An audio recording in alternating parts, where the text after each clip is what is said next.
Assalamualaikum warahmatullahi wabarakatuh. Sampurasun.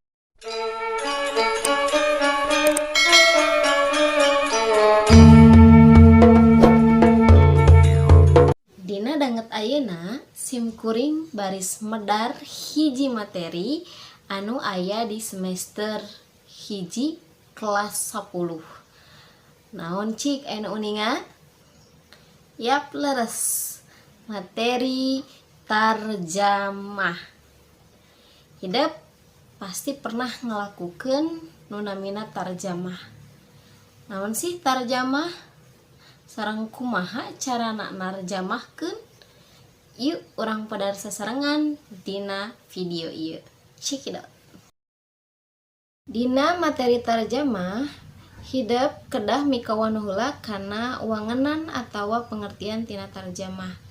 Sacara harfiah, tarjamah teh nyaeta alih bahasa. Sedengkeun numutkeun Widya Martaya, tarjamah nyaeta proses mindahkeun hiji amanah ti bahasa sumber kana bahasa panarima kalayan ngungkap makna jeung gaya basana. Kagiatan dina narjamah biasa disebut narjamahkeun.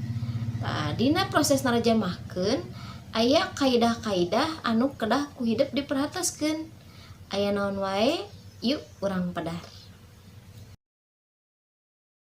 Kaidah-kaidah narjamahkeun. Dina narjamahkeun aya sababaraha kaidah anu kedah diperhatoskeun. Utamina upami hidup rek narjamahkeun hiji bahasa sejen ka bahasa Sunda. Nu kahiji nyaeta dina narjamahkeun kedah sagemlengna teu kenging perkecap. Nu kadua aya sababaraha kecap anu miboga makna ganda atawa leuwih. Anu katilu aya kecap-kecap anu teu tiasa dirobih atanapi ditarjamahkeun kana bahasa Sunda. Nu kaopat dina narjamahkeun idiom atawa paribahasa teangan paribahasa anu sarua maknana dina bahasa Sunda. Anu kalima dina narjamahkeun hidup kedah merhatoskeun ragem bahasana. Dina bahasa Sunda aya nu disebat undak usuk basa tea. Janten perhatoskeun penggunaan undak usuk basana. Nu kahiji narjamahkeun kedah sagemlengna ulah perkecap. Janten hidup kedah mika paham heula eusi teks nu rek ditarjamahkeun. Ngarah teu aya makna anu robah. Contoh, kecap dengan dina Indonesia seumpama ditarjamahkeun kana bahasa Sunda bisa sareng oge bisa kalayan. Perhatoskeun contoh kalimahna. Contoh pelarapan kecap dengan anu ditarjemahkan jadi sareng. Ibu saya pergi kerja dengan temannya. Dina bahasa Sunda pun biang angkat damel sareng rerencanganna. Contoh pelarapan kecap dengan anu ditarjemahkan jantan kalayan dengan mengucapkan basmalah acara akan segera dimulai. Kalayan nyibat basmalah acara baris dikawitan. Kaidah nu kadua dina narjamahkeun aya sababaraha kecap anu teu tiasa dirobih kana bahasa Sunda. Contohna kecap rumah sakit. Teu tiasa dirobih janten imah gering, tapi tetep ngagunakeun kecap rumah sakit. Kaidah nu katilu dina narjamahkeun aya sababaraha kecap anu miboga makna leuwih. Contohna kecap bangga dina Indonesia saumpama dirobih kana bahasa Sunda bisa bangga mangrupa hese, bisa bangga mangrupa reueus atawa agul. Perhatoskeun kana contoh kalimahna.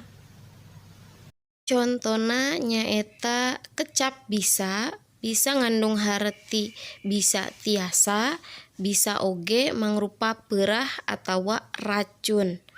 Seumpama dilarapkeun jadi kalimah kecap bisa anu ngandung harti tiasa. Contohna, Udin sudah bisa membaca sejak sekolah TK. Seumpama jadi bahasa Sunda, Udin atau tiasa maca ti saprak TK. Contoh nu kadua, kecap bisa nu ngandung harti peurah atawa racun. Contohna, ular kobra itu ada bisanya. Lamun kana bahasa Sunda, eta oray kobra teh aya peurahan. Kaidah nu kaopat, dina narjamakeun babasan atau idiom mangga pilarian sasaruaanana. Contohna, seumpama aya kecap keras kepala, upami ditarjamahkeun kana basa Sunda sanes teuas hulu atawa teuas babatok, tapi teangan idiom anu sarua maknana nyaeta gurat batu. Kaidah nu kalima, dina narjamahkeun hidep kedah meratoskeun ragam basa atawa unda kusuk basana. Mana anu keur kabatur, mana anu keur sorangan, tur mana anu loma. Contohna tiasa dititianan dina kalimah ieu. Dina unda kusuk basa kabagi jadi ragam loma, keur sorangan jeung keur batur. Contohna upama aya kecap ibu dina Indonesia hoyong ditarjamahkeun kana Sunda. Ragam lomana jadi indung. Keur soranganna pun biang, keur kabatur tuang ibu. Seumpama dilarapkeun jadi kalimah, contohna ibu saya sedang tidur. Pami ditarjamahkeun kana basa Sunda, kulantaran ieu ibu saya, jadi gunakeunna nu keur sorangan nyaeta pun biang nuju kulem. Contoh nu kadua, seumpama aya kecap makan dina Indonesia, lomana nyaeta dahar, keur sorangan neda, keur kabatur tuang. Seumpama dilarapkeun dina kalimah, contohna sebelum berangkat kerja saya sudah makan.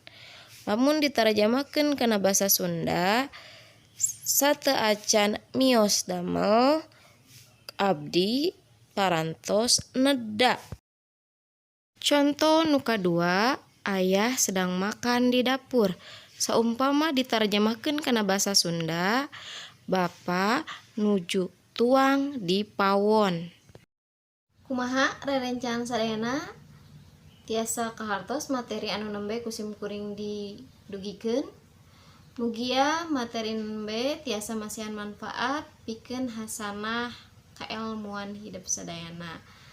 Oke, akhirul kalam, hapunten upami seueur kalepatan dina pembahasan atanapi tina kekecapan. Wabillahi taufiq wal hidayah. Wassalamualaikum warahmatullahi wabarakatuh. Sampurasun.